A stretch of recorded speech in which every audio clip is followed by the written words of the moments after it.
प्यारे बच्चों सबको नमस्कार। आज हम कुमुद फूल बेचने वाली लड़की नामक एक सुंदर कविता पढ़ेंगे। यह एक अनुदित कविता है। अनुदित कविता माने क्या है? എന്താണ് അനുദിത് കവിത എന്നാൽ? ഇന്ന് വിശ്വഭർമേ ലോകം മുഴുവനും സാഹിത്യ രചനകളെല്ലാം ട്രാൻസ്ലേറ്റ് ചെയ്യപ്പെടുന്നു. സാഹിത്യത്തിലെ വളരെ വിഖ്യാതമായ കൃതികളെല്ലാം മറ്റു ഭാഷകളിലേക്ക് ട്രാൻസ്ലേറ്റ് ചെയ്യുന്നത് കാരണം നമുക്ക് പല ഭാഷകളിലും എഴുതിയ മഹത്തരമായിട്ടുള്ള കൃതികളെല്ലാം വായിക്കുവാനുള്ള അവസരം കിട്ടുന്നു. ഉദാഹരണത്തിന് രവീന്ദ്രനാഥ ടാഗോറിൻ്റെ ഉത്കൃഷ്ട കൃതിയാണ് ഗീതാഞ്ജലി. ഇത് ആദ്യം ബംഗാളി ഭാഷയിലാണ് എഴുതപ്പെട്ടിരുന്നത്. പിന്നീട് ഇത് ഇംഗ്ലീഷിലേക്ക് ട്രാൻസ്ലേറ്റ് ചെയ്തത് കാരണമാണ് ഇന്ന് ലോകം മുഴുവനും ആൾക്കാർക്ക് ഇത് വായിക്കുവാനുള്ള അവസരവും ഇത് ആസ്വദിക്കുവാനും ഇത് വേൾഡ് മൊത്തം ഫേമസ് ആയ ഒരു കവിതയായി മാറുവാനുമൊക്കെയുള്ള അവസരം ഉണ്ടായത്. അതുപോലെയാണ് ഡോക്ടർ APJ അബ്ദുൽ കലാമിൻ്റെ ഓട്ടോബയോഗ്രഫിയായ വിങ്സ് ഓഫ് ഫയർ. അത് ഭാരതത്തിലെ മറ്റു പ്രാദേശിക ഭാഷകളിലും ട്രാൻസ്ലേറ്റ് ചെയ്തത് കാരണമാണ് ഇന്ന് നമ്മൾക്കെല്ലാവർക്കും അദ്ദേഹത്തിൻ്റെ ജീവിതകഥ മനസ്സിലാക്കുവാനായിട്ട്, സാധാരണ ജനങ്ങൾക്കെല്ലാവർക്കും മനസ്സിലാക്കുവാനായിട്ട് സാധിക്കുന്നത്. इसी तरह अनेक साहित्यिक रचनाओं का अनुवाद दूसरी भाषाओं में हुई है. इതുപോലെ നിരവധി രചനാകാർ अनेक साहित्यकारों की रचना प्रादेशिक भाषा और अंग्रेजी में हुई है. ഒരുപാട് സാഹിത്യ രചനകൾ പ്രാദേശിക ഭാഷയിലും ഇംഗ്ലീഷിലുമൊക്കെ ട്രാൻസ്ലേറ്റ് ചെയ്തു. അവരുടെ ചിത്രങ്ങളാണ് നിങ്ങൾ കാണുന്നത്. സാഹിത്യക് അനുവാദ് കർണേസെ, ഒരു സാഹിത്യത്തിൻ്റെ ഒരു ലിറ്ററേച്ചർ ട്രാൻസ്ലേറ്റ് ചെയ്യുമ്പോൾ ഉസ് ദേശ് ക, ആ ഒരു ദേശത്തിൻ്റെ സംസ്കൃതി, സംസ്കാരമെല്ലാം और उसका സാഹിത്യ, ആ പുസ്തകത്തിൻ്റെ പ്രചാർ ഒരുപാട് പ്രസിദ്ധമാകുന്നു. ഒരു സ്ഥലത്തെ സംസ്കൃതി, സംസ്കാരം മനസ്സിലാക്കാൻ എല്ലാവർക്കും പിന്നെ അതുപോലെ ആ കൃതി വളരെ അധികം ഫേമസ് ആകുന്നു ഈ ഒരു ട്രാൻസ്ലേഷൻ ചെയ്യുന്നത് കാരണം. കുമുദ് ഫൂൽ ബേച്നെ വാലി ലഡ്കി എന്ന ഈ കവിത ONV കുറുപ്പ്, മലയാളത്തിലെ പ്രസിദ്ധനായ കവിയായ ONV കുറുപ്പിൻ്റെ ആമ്പൽപ്പൂ വിൽക്കുന്ന പെൺകുട്ടി എന്ന മലയാള കവിതയുടെ ഹിന്ദി ട്രാൻസ്ലേഷനാണ്. മലയാളം के एक लोकप्रिय कवि है ONV കുറുപ്പ്. उनको ज्ञानपीठ पुरस्कार और पद्म विभूषण पुरस्कार भी मिले हैं. डॉक्टर S तंगमणि अम्मा जो केरल के निवासी है, उन्होंने इस कविता का अनुवाद हिंदी में किया है. वही कविता है कुमुद फूल बेचने वाली लड़की. തിരുവനന്തപുരം സ്വദേശിനിയായ ഡോക്ടർ S തങ്കമണി അമ്മ ലേഖനങ്ങൾ ട്രാൻസ്ലേറ്റ് ചെയ്യുന്നതിൽ വളരെയധികം പ്രസിദ്ധിയാണ്.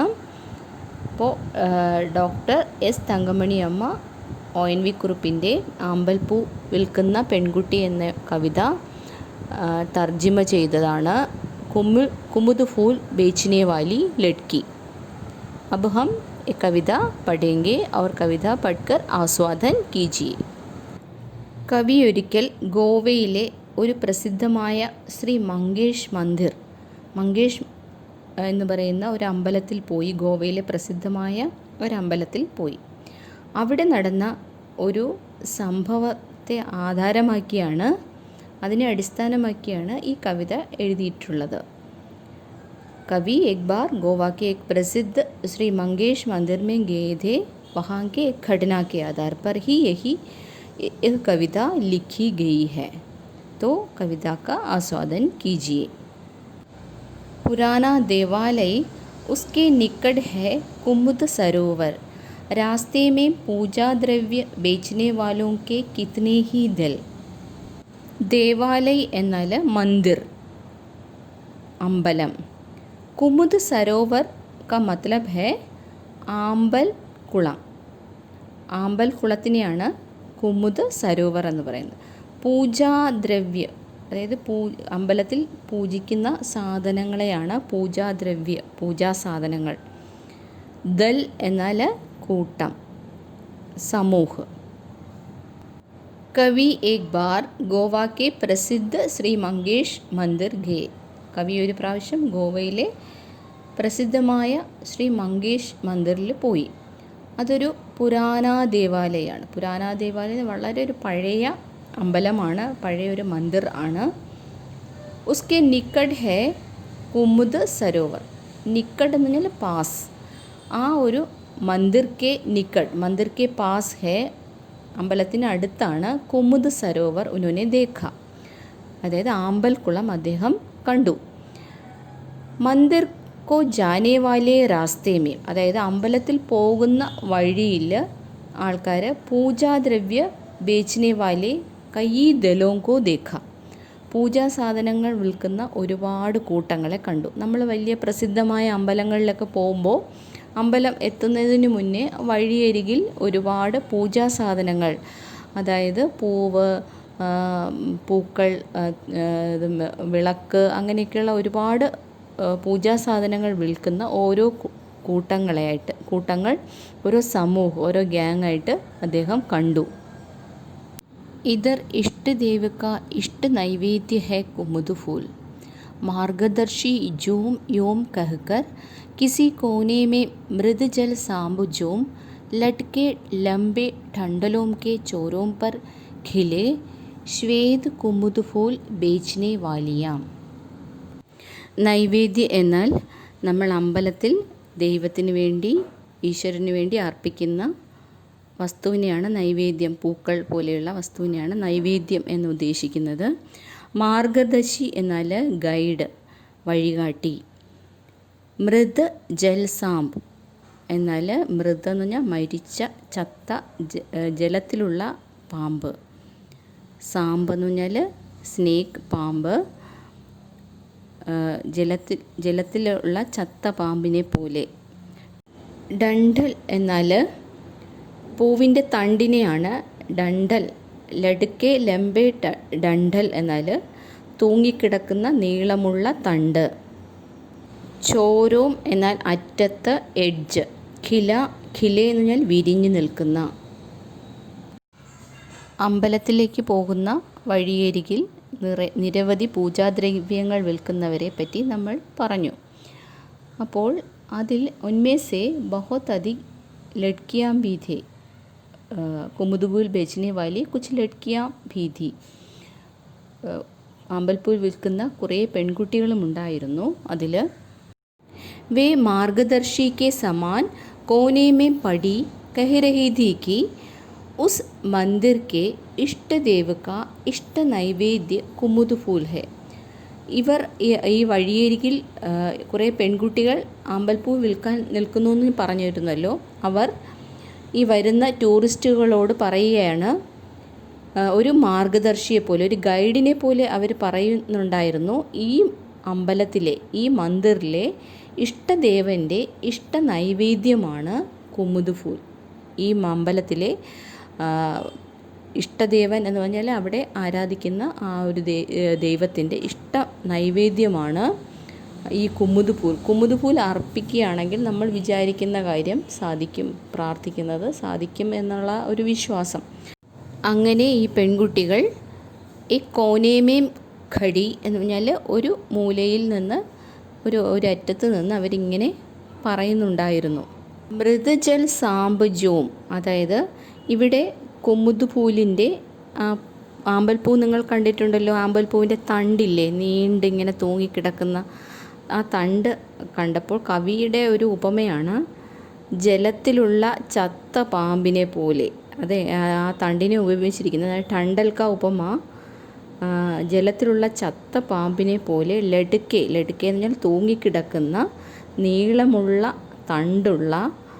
ഉസ്കെ ചോരോംപർ, അതിൻ്റെ എഡ്ജിൽ, ആ തണ്ടിൻ്റെ അറ്റത്ത് വെള്ള വിരിഞ്ഞു നിൽക്കുന്ന വെള്ള ശ്വേത് കുമുദ് ഫൂൽ, വെള്ളപ്പൂവ് വിൽക്കുന്ന വിൽപ്പനക്കാരികൾ, അതായത് വിൽക്കുന്ന പെൺകുട്ടികൾ പറയുന്നു, മേരെ ഹാസെ ലേലോ മേരെ ഹാസ്, എൻ്റെ കയ്യിൽ നിന്ന് വാങ്ങൂ, എൻ്റെ കയ്യിൽ നിന്ന് വാങ്ങൂ എന്ന് ഇവർ പറഞ്ഞുകൊണ്ടേയിരിക്കുന്നു.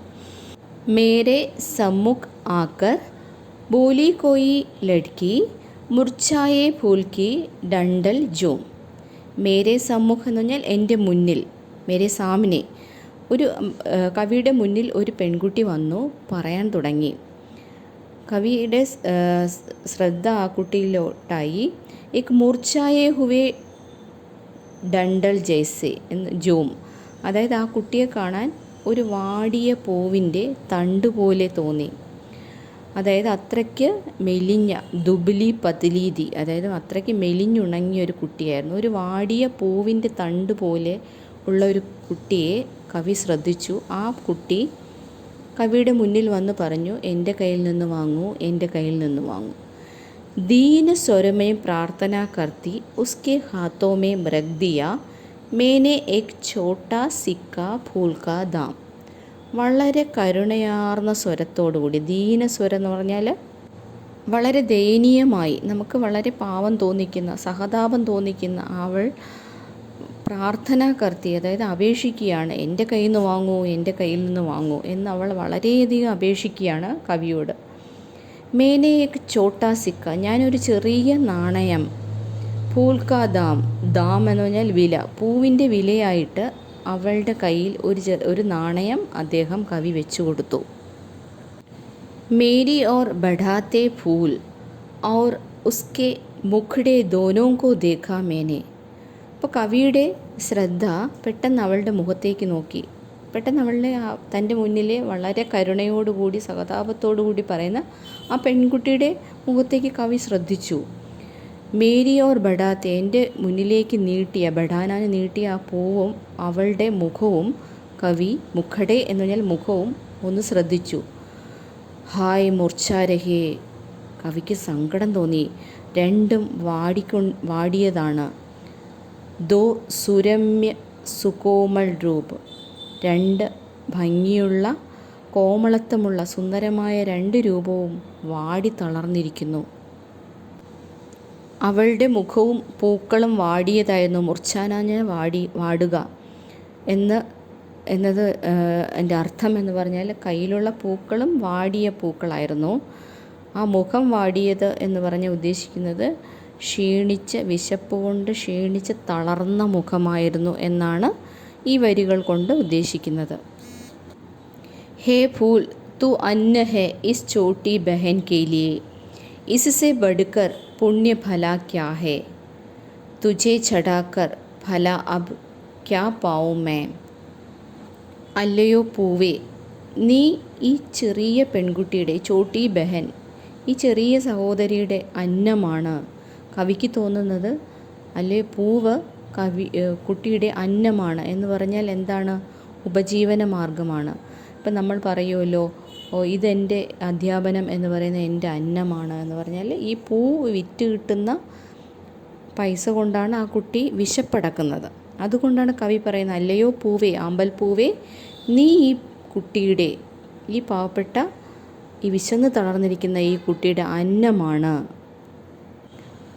പൂവിനോട് കവി പറയാണ്, അല്ലയോ ആമ്പൽ പൂവേ, ഈശ്വരൻ്റെ മുന്നിലെ നൈവേദ്യമാകുന്നതിനേക്കാൾ എത്രയോ വലിയ പുണ്യമാണ് വിശക്കുന്ന ഈ ലഡ്കി ജോ ഭൂക്ക് മിട്ടാനെ കെ ലിയേ തോ ഉസ്കാ അന്ന ബന്ന. അതായത് ഈ പെൺകുട്ടിയുടെ വിശപ്പടക്കാൻ അവളുടെ അന്നമായി തീരുക, അവളുടെ ഉപജീവനമായി മാർഗമായി തീരുന്നതാണ് ഏറ്റവും വലിയ പുണ്യം.